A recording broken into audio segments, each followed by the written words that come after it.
बिस्मिल्लाहिर्रहमानिर्रहीम। अस्सलाम वालेकुम। अमरीकी स्टेट डिपार्टमेंट ने पाकिस्तान को तीसरी और फाइनल धमकी दी है, या आखिरी धमकी दी है, और इसके बाद अब वो पाकिस्तान और ईरान को एक साथ रगड़ने जा रहे हैं। स्टेट डिपार्टमेंट ने जब ईरान के सदर ने दौरा कंप्लीट किया तो उन्होंने कहा कि हम आपको बड़ा क्लियरली बता रहे हैं, आपने जितने मर्जी एमओयू साइन करने थे वो कर लिए, कतन कोई रियायत नहीं है आपके लिए। उल्टे लटक जाएं, जो मर्जी करें आप, यानी जो हो सकता है आपसे करें, हम आपको किसी सूरत कोई रियायत नहीं देने जा रहे और पाबंदियां आपके सर पर खड़ी हैं। आप जो मर्जी करें। उन्होंने कहा हमने पाकिस्तान के बैलिस्टिक मिसाइल प्रोग्राम के हवाले से जो पाबंदियां आयद की हैं वो इसीलिए पाबंदियां आयद की हैं कि ये बड़े गलत हाथों में चीज़ें इस्तेमाल हो रही थी। अब आप सोचे ज़रा, एक हफ्ते में 3 धमकियां आपको मिली हैं straight forward super power America से। अब वो करने क्या जा रहे हैं आप सोचे। हमने ईरान के प्रेसिडेंट को यहाँ पर बुलाया, क्लास का एक अच्छा मूव था। वैसे अलग बात है कि ये दौरा पहले से ही प्री प्लान था। अब जाहिर सी बात है, अगर इस सारी सूरत हाल में इजराइल और ईरान की होगी लड़ाई, अगर हम यहाँ पर उनको रोक देते तो ईरान के साथ ताल्लुकात हमारे कितने ख़राब हो जाते, इसका आप हमें अच्छी तरह अंदाज़ा हो चुका है। अब आप सोच लें कि इसके बाद हुआ ये था कि अमेरिका और इजराइल को तो गुस्सा है कि भाई आप ये दौरा क्यों करें। अब हम उसको क्या जस्टिफिकेशन दें। हमने कहा जी पहले वो ये कहते हैं कि नहीं आप पहले है क्या है, तो आप ये दौरा होना नहीं चाहते, क्योंकि उनको ये लगता है कि ईरान ने पैगाम दिया है कि देखो मैं आइसोलेट नहीं हूँ, मैं तो हमला किया और दुनिया में मुझे अब जिस तरह इब्राहिम रईसी आ रहे हैं, जिस तरह उनकी इज्जत हो रही है, जाहिर सी बात है वो आपको पता है कि इस वक्त श्रीलंका गए और श्रीलंका में जो पोस्टर्स वहाँ लगे हुए हैं वहां पर उनको कहा जा रहा है कि मिडिल ईस्ट का शेर आ रहा है जिसने इसराइल को नाक को चने चबा दिए। अब आप सोचो जरा, वहां पर ये पोस्टर्स लग रहे हो तो फिर क्या सूरत हाल हो सकती है। अब उसके बाद हुआ ये है कि अब अमेरिका पाकिस्तान और ईरान को एक साथ रगड़ने जा रहा है। अब वो किस तरह रगड़ेगा और क्या मामला होने जा रहा है। देखिए, एक बात आप ज़हन में रखिए कि पाकिस्तान ने इस वक्त ईरान के साथ, ये जो उनके प्रेसिडेंट आए, हमने ओपनली इस पूरे दौरे में, ओपनली ऑफिशियली कैमरे के सामने, बिहाइंड द डोर नहीं, openly Iran Pakistan gas pipeline project का जिक्र भी नहीं किया, क्योंकि अमेरिका ने हमें कह दिया है कि आप पर पाबंदियां लगेंगी। दो ही सूरत हाल है, या तो आप मुआशी तौर पर मौत का शिकार हो जाएंगे, या हम आपको ऐसी पाबंदियां आयद करेंगे कि आप पत्थरों के दौर में पहुंच जाएंगे। अब सोचे ज़रा कि हम जाहिर सी बात है ईरान से रिक्वेस्ट कर रहे हैं कि भाई बैकडोर चैनल पर के देखिए हम मजबूर हैं, वो कर रहे हैं, लेकिन जो ख़तरनाक सूरत हाल पैदा हो गई है, चले वो तो शायद हो सकता है कि ईरान हमें कुछ रिलीफ दे दे। 18 अरब डॉलर का याद रखिएगा कि हमें जुर्माना होना है, जो 18 अरब डॉलर का मतलब है कि अगले हफ्ते अब IMF हमें 1 अरब डॉलर दे रहा है, हम ज़मीन से आसमान तक उछल कर जाएंगे कम से कम 25 दफ़ा, इतनी हमें खुशी होगी। तो 18 अरब डॉलर हमने कहाँ से देना। जिस मुल्क पर 18 अरब डॉलर का, याद रहे, जुर्माना हो जाता है, उस मुल्क में जो इन्वेस्टर पहले तो खैर भागा हुआ है, वहाँ से इंडस्ट्री भी ठप हो जाती है। अब यहाँ पर हुआ ये है कि जो हमारे इंडस्ट्रियलिस्ट हैं उन्होंने ऑफिशियल्स को कह दिया है कि देखिए हम इतनी महंगी बिजली पर, इतनी महंगी गैस पर गुजारा नहीं कर सकते। अगर आप ये समझते हैं कि हम यूरोप में माल एक्सपोर्ट करते रहें, हमें असल में GSP प्लस स्टेटस भी मिला हुआ है, उसके बावजूद वो कह रहे हैं कि अब हम नहीं कर सकते क्योंकि वहाँ टैक्स नहीं लग रहे। उन्होंने कहा जी माल बड़ा महंगा बन रहा है, गैस आप सस्ती ले, आप तेल सस्ता ले, तभी बात बन सकती है। अगर ये नहीं हो सकता तो फिर हमारी तरफ से ना ही समझे आप, क्योंकि ना हम फिर चाइना को बीट कर सकते हैं, ना इंडिया को, ना बांग्लादेश को, ना इंडोनेशिया को बीट कर सकते हैं, ना वियतनाम को। हमारे पास करने के लिए कुछ नहीं है। अब बड़े बड़े जो ब्रांड्स हैं वो इंडिया का ऑर्डर दे रहे हैं क्योंकि वहाँ गैस सस्ती है, चीज़ें सस्ती है, हमें तो IMF कुछ करने नहीं देता। अमेरिका पाकिस्तान को रगड़ने के लिए जा रहा है। अब वो जो रगड़ने के लिए जा रहा है, वो सबसे पहले जो खतरनाक सूरत हाल है, हमने 8 MOU साइंस किए हैं, यानी पिछली तो आप भूल ही जाए ना। देखिए 2013 में हमने गैस पाइपलाइन प्रोजेक्ट का इफ्तिताह कर दिया था, उस वक्त ये सारी चीज़ें मुकम्मल हो गई थी, सारा कुछ मुकम्मल होना गया, ईरान ने अपने हिस्से की तमाम कंस्ट्रक्शन सब कर लिया, हम नहीं कर पाए, हमें अमेरिका की पाबंदियों का डर था, और उसके बाद अब वो खुल्लम खुल्ला हमारे खिलाफ आ गए। अब जो असल कहानी शुरू हुई है वो हुए जो अभी वो आए हैं, यानी एक दिन पहले हमने 8 MOU उनके साथ साइन किए, 8 मुआहदे साइन किए। अमेरिका ने कहा आपको एक भी मुकम्मल नहीं करने देना, आपको ऐसा रगड़ा लगाएंगे, ऐसी पाबंदियां आयद करेंगे कि आप इस जोगे ही नहीं रहेंगे कि आप ये मुकम्मल कर सके। इतना सख्त अमेरिका का रिएक्शन आ रहा है। अब सवाल यहां पर यह पैदा होता है कि अगर इस सारे मामले पर हम ये काम नहीं कर सकते तो हमने उनके एमओयू क्यों साइन करवाए हैं? यानी नहीं करते, या तो आप अमेरिका के सामने खड़े हो सकते हैं ना, तो फिर तो चले समझ आती है कि यार नहीं ठीक है आप खड़े हो गए हैं, स्टैंड ले लिया है। जब आप अमेरिका के सामने खड़े नहीं हो पा रहे तो आपने उनके साथ नए मुआहदे कर लिए, वो कह रहे हैं आपके नए मुआहदे को हम उड़ा कर रखने वाले हैं, अब आपको देखें हम आपके साथ करते क्या। यानी वो क्या था, हम उनके साथ ट्रेड बढ़ा रहे हैं, हम उनके साथ चीजें बढ़ा रहे हैं। देखिए इस बात को हमारी अक्ल तस्लीम क्यों नहीं कर पा रही। अगर ट्रेड का मतलब क्या होता है, ईरान से आप तेल लें ऑफिशियली, ये भी ट्रेडिंग है। चाइना लेता है ऑफिशियली, ये भी ट्रेडिंग है, तमाम चीजें। तो अगर ऑफिशियली आपने लेना है, ट्रेडिंग है, तो वो तो आपको कह रहे ट्रेडिंग आपने करनी नहीं है ईरान से। उसने कहा ठीक है अगर आपको शौक आप कर ले, आपकी पर हम पाबंदियां जो आयद करेंगे आपको दुनिया में कोई मुंह नहीं लगाएगा। एक पाबंदी और मजीद पाकिस्तान पर लग गई तो आप सोचे ना चाइना आपको पैसे भी नहीं देगा ना कोई देगा, और IMF आपके साथ क्या करेगा। और मसला हमारे लिए भी ये पैदा हो गया है, अभी हमें रगड़ने के लिए ऐसे जा रहे हैं कि हमें इंटरनेशनल सतह पर करेंगे आइसोलेट, और उसके बाद वो पाकिस्तान को चाह रहे हैं कि हम इनको एग्जाम्पल बना दें कि ईरान के सदर को इस वक्त बुलाने की आपकी जुर्रत कैसे हुई कि जब पूरी दुनिया में हम उसको आइसोलेट कर रहे थे तो आप बुला रहे हैं उसको।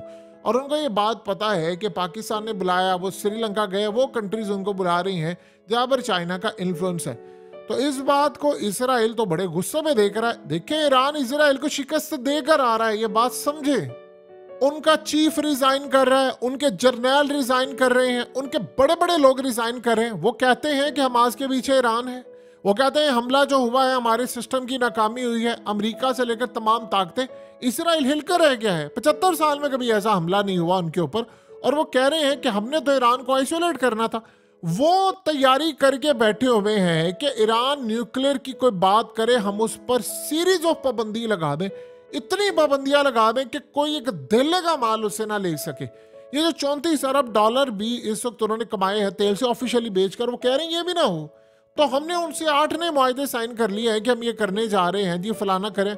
वो कह रहे हैं आप मुआहदे साइन करें, हम आपके साथ करते हैं क्या, आपको पता चल जाएगा, आपको हम इस काबिल नहीं छोड़ेंगे कि आप अपना मुल्क रन कर सकें।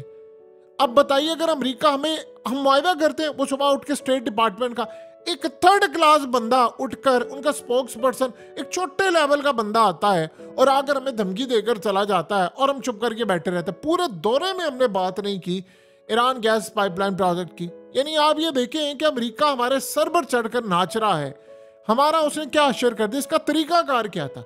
इसका तरीकाकार ये था कि आप अपने मुल्क को इतना आगे लेकर जाते, इतना इकोनॉमिक वाइज आगे लेकर जाते, आज IMF की हमें जरूरत ही ना पेश आती, IMF की जरूरत ना पेश आती। हम डट जाते ना इंडिया की तरह, हम रूस से तेल लेते, डे फर्स्ट से तेल लेते और 40-50% सस्ता तेल लेते। और उसके बाद देखिए ईरान का मामला तो आप भूल जाए, रूस हमारे मुल्क में इतनी इन्वेस्टमेंट करता है, इतना कुछ करता है।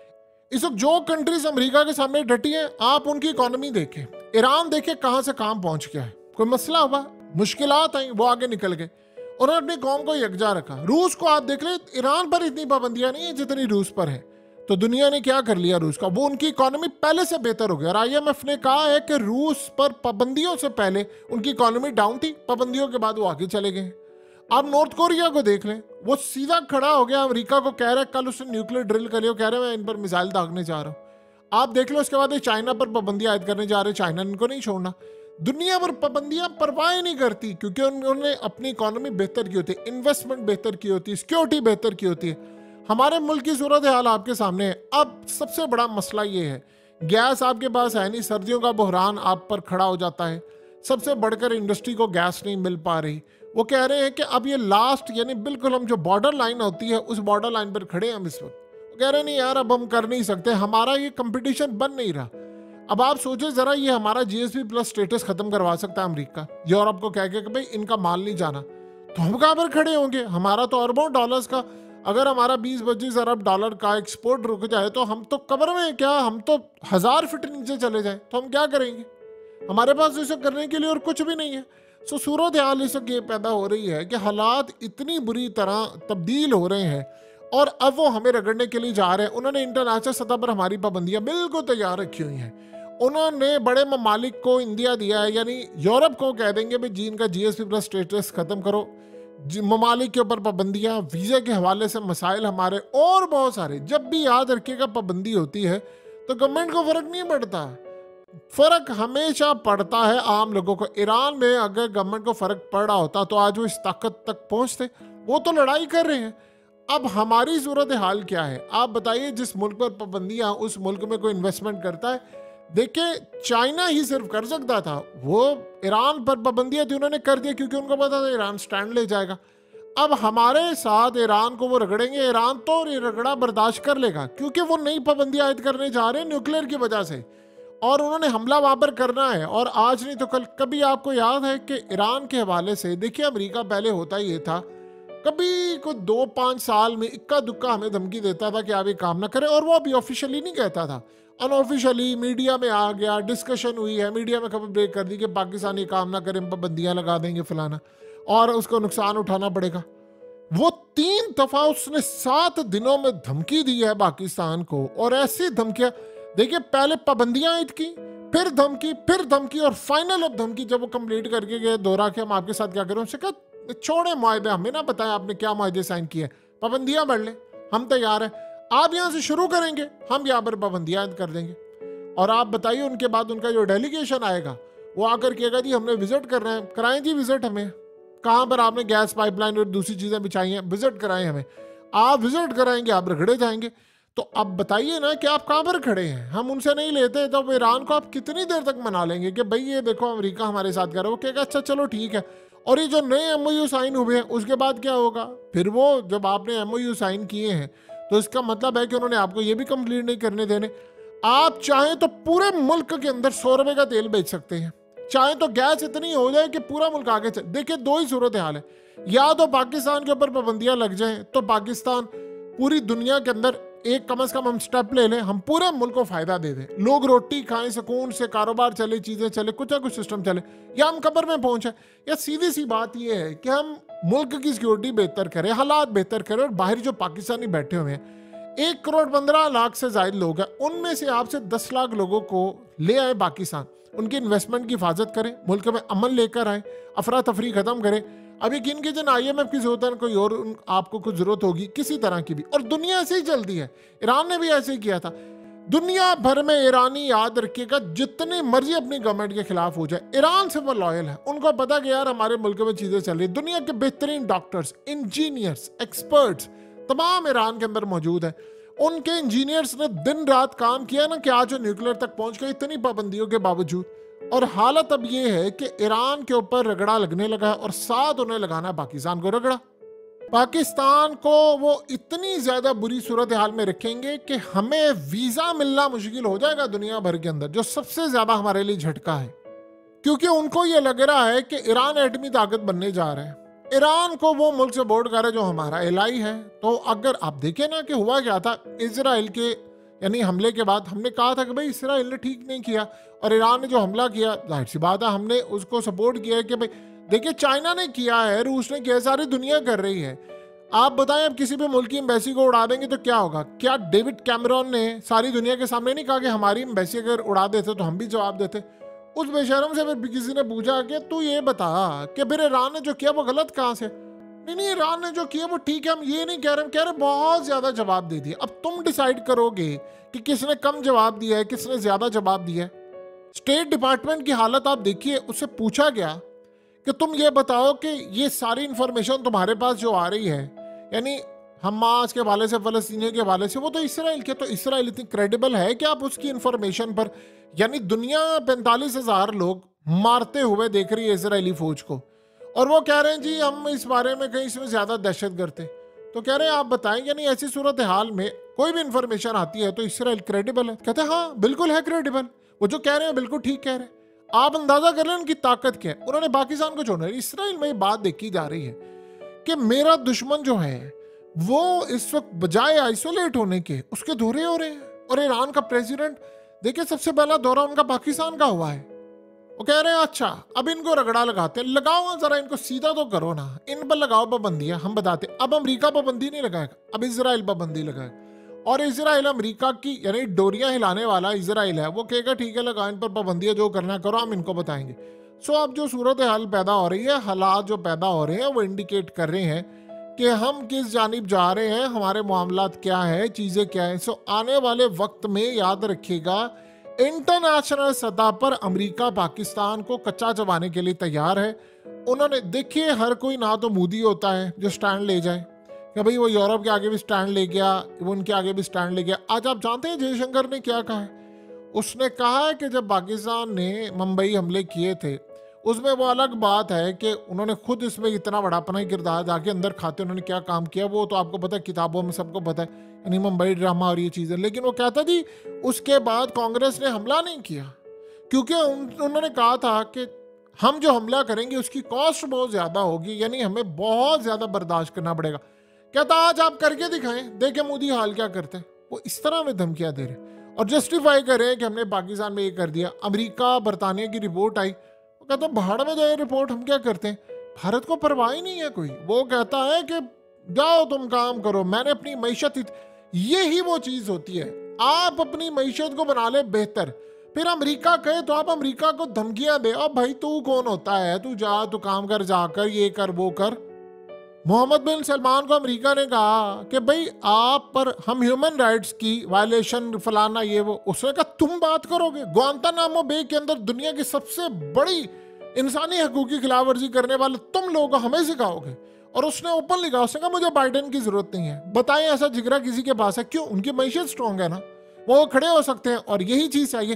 क्या एज है उनकी? 38 साल उस बंदे की एज है, लेकिन वो दुनिया की स्टैब्लिशमेंट को उसने अमेरिका की ललकार कर रखा हुआ है। सो असल सूरत हाल ये है कि बाइडेन के खिलाफ खड़ा, बाइडेन आया था इंडिया, उसने आकर मोदी को यही बात की, उसने कहा कि तुम नजर और फलाना इन केसों में इन्वॉल्व हो।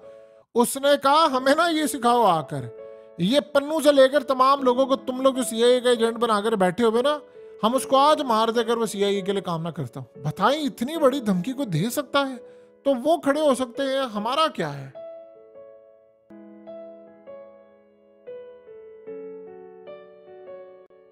हकीकत टीवी को सब्सक्राइब करना मत भूलें, वीडियो को लाइक करें, शेयर करें और कमेंट सेक्शन में अपनी राय का इजहार जरूर करें।